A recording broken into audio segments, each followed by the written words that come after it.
Hi, I'm Dr. Dibble with Simple Traditions Family Health. As you know, we're a family medicine clinic where we can treat just about anything you can think of. Today we're going to talk about fractures. Fractures, unfortunately, are a common thing. Now, people automatically tend to think they have to go to see orthopedics when they have a fracture. However, only a small percentage of people with fractures need to have surgery or other orthopedic intervention. Most fractures simply need casting, and that's where we come in. In this video, we're going to show you how we put on a arm cast. So we have here, we're going to talk about a distal radius fracture. Distal radius fracture is probably the most common fracture that we see, and that the radius bone is this bone here along the forearm, the ulna is on this side of the forearm, and the distal radius is this part here, right by the wrist. So that's what we're going to talk about. We're going to assume this bone is broken, and we're going to put a cast on. So I'm going to just have you hold your arm up like this, and then we're going to first just use this cast padding to do a little measurement so we can estimate how much we need. And then we're going to use this as a kind of a sock for the arm.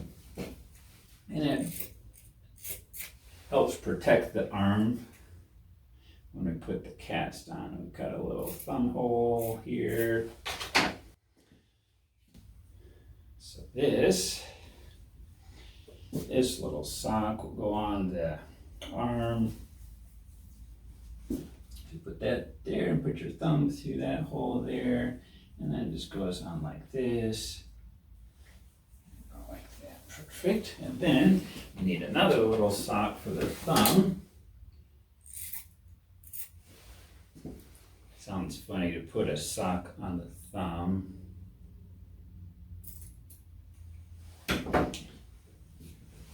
We put this on the thumb. Okay.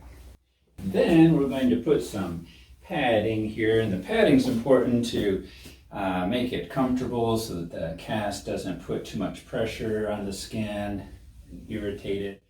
So we just wrap this around.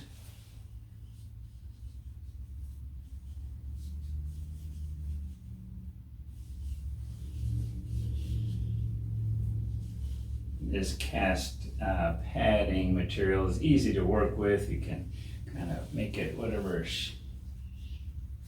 shape and contour we need.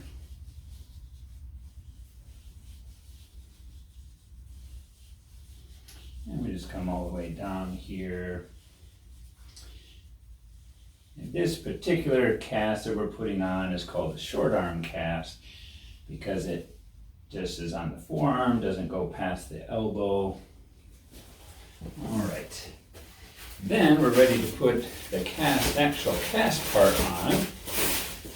This is just to help catch any water drips because we do need to use some water to activate the cast. So this is the casting tape that we use. Fiberglass material. We have to get it wet because that's what activates it. All right. I'll need my scissors here also. Okay, so yeah, just keep holding your arm up like that. There we go. Then we just are going to put a layer of cast material on here. We don't want to put it too tight. It needs to be snug, but not too tight. And this part, we just need to cut a little slice there so they can go around the thumb. Bring it around here. Do that a couple of times.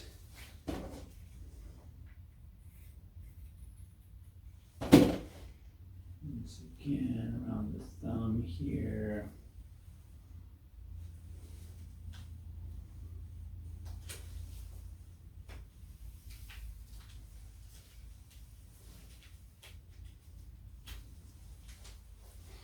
And we just bring it all the way down the arm here where the padding is. We're careful not to go past the edge of the padding so that that edge of the casting material doesn't irritate the skin. And then once we have a good layer on there, we'll just take the rest here, just cut it, because we don't need that full amount, not for this first layer. And then we want to make sure that the wrist and hand is in a good position. So if we want the hand about like this, so that's kind of a neutral position, so that's what we want to do here. So it looks like it's angled back slightly. And we just want to make sure it's molded on the arm well. Also, it kind of matches the contour of the arm and the wrist. Because again, we want it to be comfortable. And it gets hard pretty quickly. It doesn't take very long for that to get firm.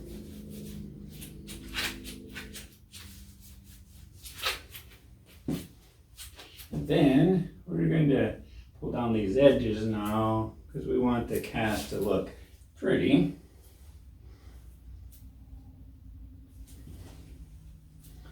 Pull down these edges. And you'll be able to see in just a moment how this is going to look. Okay, there we go. Now we get a new piece of casting tape.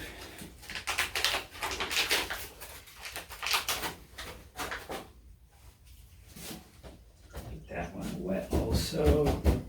Okay. And we'll do the same thing as with the other one.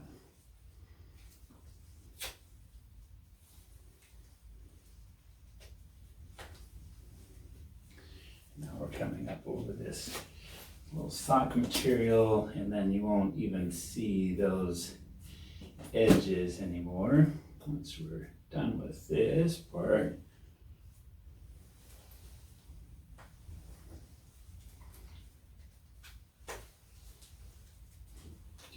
Also a couple of times.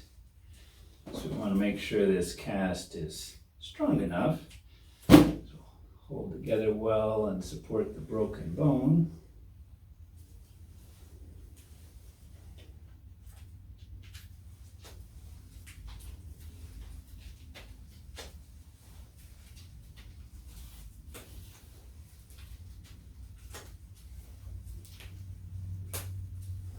Then we come down close to the edge, but not going past the edge there so that we don't irritate the skin with the edge of the fiberglass.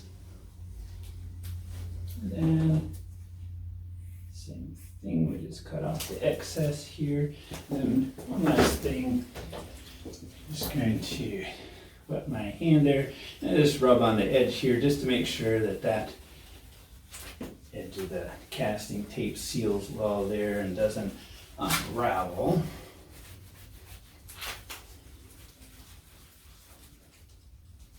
So make sure that all the edges look good, that we're not touching any part of the fiberglass, rubbing on skin.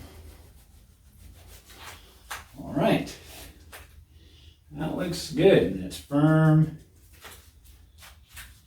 And then, so that's putting on the cast. And then one important final step is we need to make sure the cast is not too tight. So we're going to check what we call the neurovascular function of the fingers. So can you move all your fingers and your thumb? Okay, that shows us that those nerves are working. Then we're checking the blood flow. We just squeeze the nail lightly and see how quickly it gets pink again. That tells us about the blood flow. And then, can you feel me touching on your fingers? Okay, we'll make sure that the sensation is all intact.